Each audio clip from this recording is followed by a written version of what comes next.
नमस्कार, मैं हूं अतुल चौरसिया। आपका खर्चा आपकी चर्चा हफ्ता दर हफ्ता हम एक बार फिर से लेकर आए हैं न्यूज लॉन्ड्री का हिंदी पॉडकास्ट अनिल चर्चा। चर्चा कई सारे जो पॉडकास्ट के प्लेटफॉर्म हैं उनमें हिंदी के कुछ एक बहुत पॉपुलर पॉडकास्ट में है। ये स्मिता को, शार्दुल और विकास, इन सब लोगों का जोश बढ़ाने के लिए मैं बता रहा हूँ, ये नई जानकारी है। यही आज हमारे साथ इस पॉडकास्ट के साथी हैं। स्मिता, बहुत बहुत स्वागत है। शुक्रिया अतुल। Hello everyone. और विकास और शार्दुल, आप दोनों का भी बहुत बहुत स्वागत इस चर्चा में। हेलो। तो हम चाहेंगे कि आप कम से कम पत्र जरूर लिखें चर्चा के बारे में, अपनी राय, नाराजगी भी जता सकते हैं, कमियां भी गिना सकते हैं, क्योंकि आपके पत्र से हमें बहुत मदद मिलेगी इस कार्यक्रम को बनाने में, सुधारने में और पटरी पर लाने में। तो ये बहुत दुखद है कि किसी ने सुसाइड कर लिया, आत्महत्या कर ली है, और इस वजह से आत्महत्या कर ली क्योंकि उसको होप नहीं है कि उसको न्याय मिलेगा। पर उसके इतर भी बहुत सारी चीज़ें होती हैं, क्योंकि जब आदमी एक इस मोड में जाता है सुसाइडल टेंडेंसी में, मुझे नहीं पता कि उस समय उसके दिमाग में क्या चलता है, लेकिन बहुत सारी चीज़ें होती हैं जो कि होपलेसनेस की स्थिति में पहुँचाती हैं होंगी होंगी आपको, कि आपको कहीं से कोई उम्मीद नहीं दिख रही है।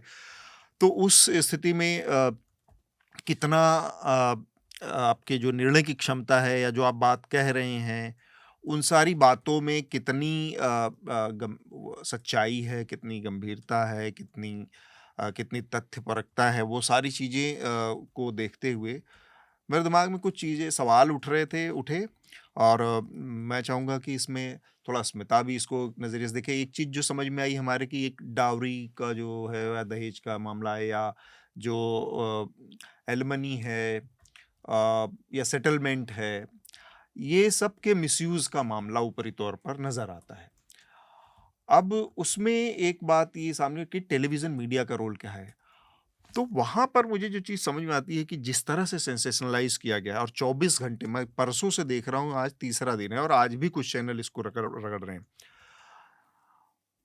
डावरी के मामले में इस देश में बदनाम रहा है ये देश, दहेज लेने के मामले में। और इतनी बदनामी रही है कि इस देश में दहेज के खिलाफ एक कानून बना है पार्लियामेंट में, और वो कानून लागू हुआ है इस देश में, और काम कर रहा है नहीं कर रहा वो एक अलग विषय है। जो खुदकुशी हुई है, ये बहुत ही अफ़सोसनाक है और एक शख़्स बहुत ज़्यादा जब प्रताड़ना महसूस करता है, डिप्रेशन के क्लिनिकल रीज़न्स भी होते हैं, इमोशनल रीज़न्स होते हैं और डिप्रेस्ड होने के बाद को जब कोई ये एक्सट्रीम कदम उठाता है, तो it doesn't arise out of a vacuum, reasons तो रही होंगी। हैविंग सेड दैट ये भी सही बात है और कि जहाँ तक डाउरी का मसला है देखिए कानून का मिसयूज़ वो सिर्फ़ इसी कानून से लेकर नहीं, किसी भी कानून की आप बात कर लें। आप रेप केस की बात कर लें, आप इकोनॉमिक ऑफेंसेस की बात कर लें, जब कानून लाया जाता है, उसकी उससे आपकी मंशा अच्छी जुड़ी हुई होती है, लेकिन कानून का दुरुपयोग तो हर स्टेज में किया जा सकता है और किया भी जाता है। अलग-अलग लोगों की तरफ से उसे ट्विस्ट किया जाता है, टर्न किया जाता है और कानून में जो तमाम लूप होल्स हैं, उसको ही ढूँढ कर लोग अपनी डिफेंस भी कर लेते हैं, अपना बचाव भी कर लेते हैं। तो ये तो कानून के लिए एक निश्चित रूप से जो है, ये एक बड़ी चुनौती है। लेकिन क्या इसका मतलब ये है कि कानून की ज़रूरत ही नहीं थी in the first place to begin with और जैसा हम अंग्रेज़ी में कहते हैं should you throw the baby along with the bath water उसमें मुझे दिक्कत है। देखिए आप टीवी चैनलों की आप बात कर रहे हैं, मीडिया से तो ख़ैर उम्मीद करनी किसी भी चीज़ में कोई संवेदनशील मुद्दे पर बातचीत, डिबेट वो तो मैंने बहुत पहले ही छोड़ दी है। और यही वजह है कि हम लोग आज मुख्य धारा की टेलीविज़न स्टेशंस पर हैं भी नहीं, काम भी नहीं कर रहे हैं, नौकरी के ऑफ़र आते हैं, तो उसे कंसिडर भी नहीं करती हूँ मैं। क्योंकि और ऐसे बहुत सारे एंकर्स हैं, मैं किसी का नाम नहीं लूँगी, जिनके जो अगर आज की तारीख में शायद अगर मेल विक्टिमहुड की बात कर रहे हैं, जिनके खिलाफ डोमेस्टिक अब्यूज़ के केसेस चल रहे हैं, जिनके खिलाफ डोमेस्टिक अब्यूज़ के एलिगेशंस हैं। ये जैसा स्मिता ने बताया 6450 2022 का नंबर है। अगर आप उसे देखें तो रोज़ का वो 17 से ज़्यादा, यानी रोज़ 17 से ज़्यादा दहेज की मौत हुई, ये ऑन रिकॉर्ड है। और जो भी हिंदुस्तान को समझता है वो जानता है ऑन रिकॉर्ड नंबर यहाँ हमेशा कम होता है। चाहे वो बलात्कार के मामले हों, महिला अपराधों के मामले हों, जनरल मामले हों, पुलिस यहाँ एफआईआर लिखवाने में आपको नाको चने चबवाने पड़ जाते हैं। बिल्कुल। तो आप इन नंबर से भी देख लीजिए, रोज़ 2 दिन में यानी 35 मौत हुई करीब। महिलाओं की तो हर रोज 17.5 17 औरतें अगर मर रही हैं दहेज पे, तो ये मामले दोनों तरफ हैं।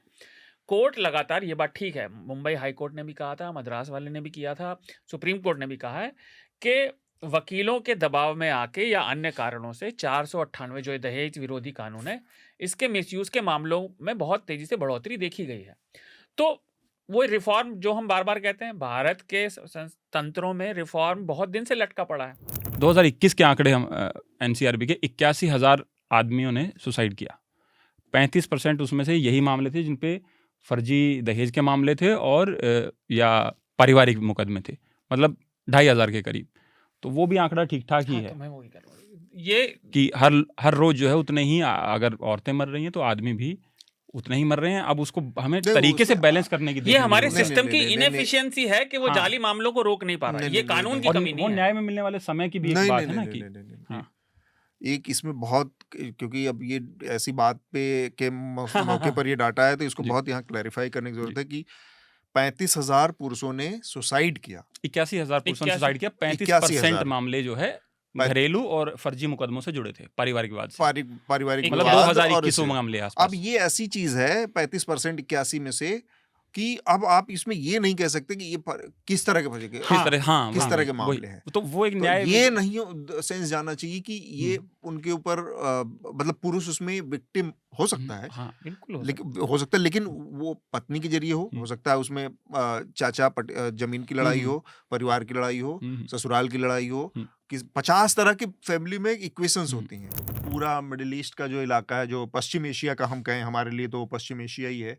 पश्चिम एशिया का जो पूरा इलाका है, लगातार किसी न किसी उठापटक, पॉलिटिकल उठापटक, आतंकवादी तामझाम, बहुत सारी चीज़ें वहाँ लगातार चल रही हैं। उसके अलावा इसमें अफ़गानिस्तान का वाक़या हुआ, अमेरिका ने जिस तरह से वहाँ से पुल आउट किया, इराक का मसला, तो इज़राइल का मसला बहुत अलग-अलग देशों के साथ वहाँ चल रहा है। इज़राइल का लेबनान के साथ, इज़राइल का सीरिया के साथ, इज़राइल का तमाम पड़ोसी देशों के साथ ये तबाही। तो पूरा ओवरऑल मिलके मिडल ईस्ट या पश्चिम एशिया एक बहुत बड़ा मेस बन गया है।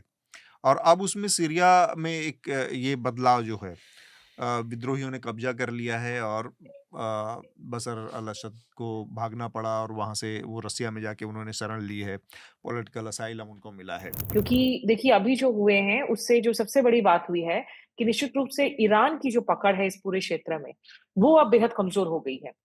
और ईरान और रूस सबसे बड़े बैकर्स थे बशर अल-असद के लिए, जिसमें उनको लग रहा था कि तुर्की भी उनके साथ खड़ा है। हालाँकि 2015 में एक दफा तुर्की और रूस के बीच में कॉन्फ्रंटेशन हो गया था, जब तुर्की ने, आपको याद हो, कि अपनी सीमा पर एक रूस के विमान को मार गिराया था, ये कहते हुए कि वो तुर्की के हवाई क्षेत्र में बार-बार इन्वेड कर रहा था। फिर भी पुतिन को लग रहा था कि कम से कम अर्दोआन उनके साथ हैं। लेकिन अर्दोआन, जो कि नेटो एलाई हैं, अमेरिका के एलाई हैं, इस दफा जो 1 हफ्ते के अंदर एक कास्केडिंग इफेक्ट हुआ, जब इदलिब में शुरुआत हुई इन मिलिटेंट ग्रुप्स की, जिनको हम विद्रोही कह रहे हैं सीरिया के अंदर में, एचटीएस जो ग्रुप है, हयात तहरीर शाम, जिसका मतलब है बेसिकली आजादी का संगठन, और इन ये फॉर्मेशन में आए थे। अगर आप एचटीएस की बात करें 2011 के बाद, जब गृह युद्ध के हालात बने थे, तो इनके जो ओरिजिनल फाइटर्स थे, ये दरअसल अल-कायदा और आईसिस से आए थे, और इनका पुराना नाम अल-नुसरा फ्रंट था। अल-नुसरा फ्रंट को बाद में जब यूएस ने क्रैक डाउन किया, क्योंकि they are still listed as a terrorist group by the US State Department and all. तो एक तरफ तो यूएस ने इनको टेररिस्ट ग्रुप भी करार देकर रखा हुआ है, बाद में इन्होंने रीनेम किया खुद को, और थोड़े से अल-कायदा और आईसिस के साथ जो है डायरेक्ट रिश्तों को उन्होंने थोड़ा-सा कम किया। But it doesn't mean that they are not a militant group right now. जो अभी वेस्टर्न एक नैरेटिव चली हुई है, कि इन विद्रोहियों ने एकदम सीरिया के अंदर जो है नया माहौल बना दिया है, ये narratives one has to take with a whole bucket of salt, because हमने अफ़गानिस्तान में भी देखा है, तालिबान 2.0 के आने के बाद में जो दावे किए गए थे कि नहीं, ये Taliban will be very different from previous Taliban, और वहाँ जिस तरह का रिग्रेशन देखने को मिला है, खास करके महिलाओं के साथ, अल्पसंख्यकों के साथ में, जिसे दुनिया एक तरीके से भूलकर रूस-यूक्रेन युद्ध पर फोकस किए हुए हैं, गज़ा पर फोकस किए हुए हैं। बशर अल-असद बहुत क्रूर थे और अपनी अपनी ही जनता को उन्होंने क्रूरता वो दिखाई। केमिकल बॉम्बिंग्स की बात हुई, और अल-असद फैमिली का रूल हमेशा से ऐसे ही रहा है।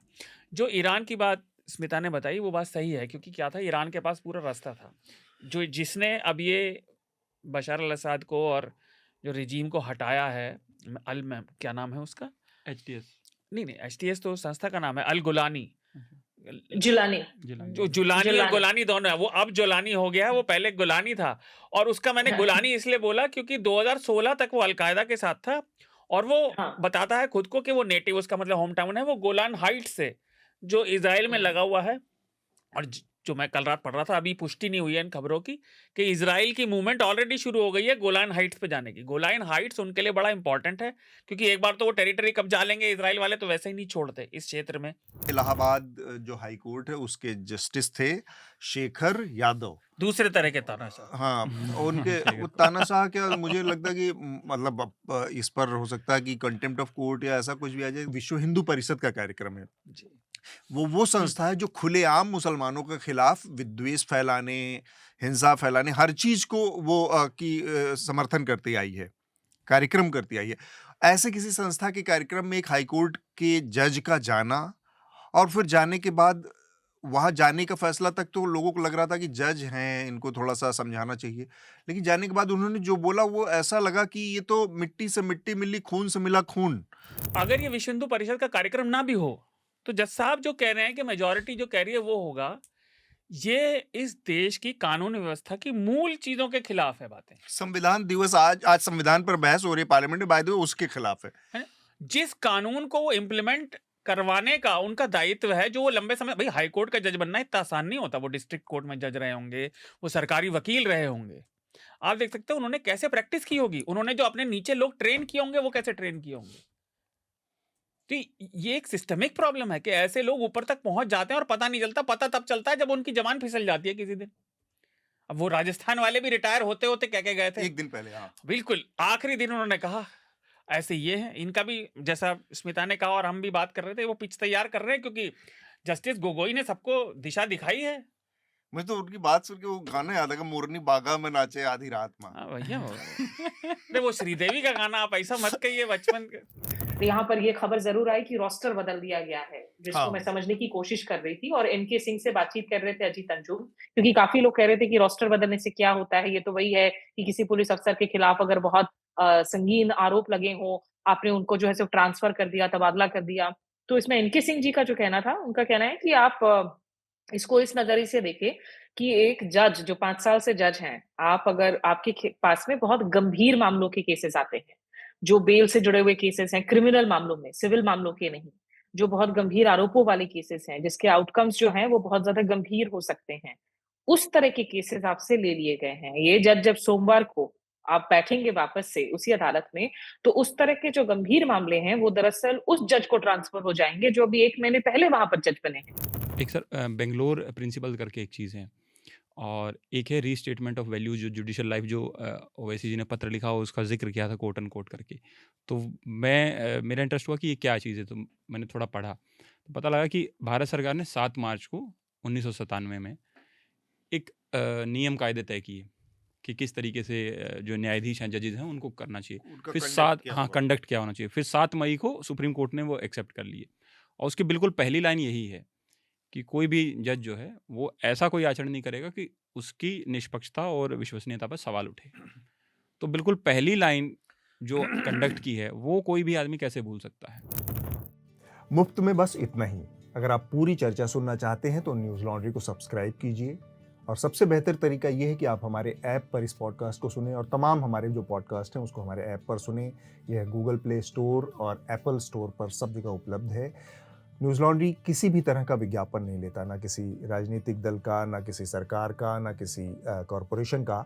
हम सिर्फ और सिर्फ कोशिश करते हैं कि पब्लिक इंटरेस्ट का जर्नलिज्म करें, पब्लिक जनहित की पत्रकारिता करें, और इसके लिए लोग इसमें इन्वेस्ट करें, लोग पत्रकारिता में निवेश करें। उसका तरीका है सब्सक्रिप्शन।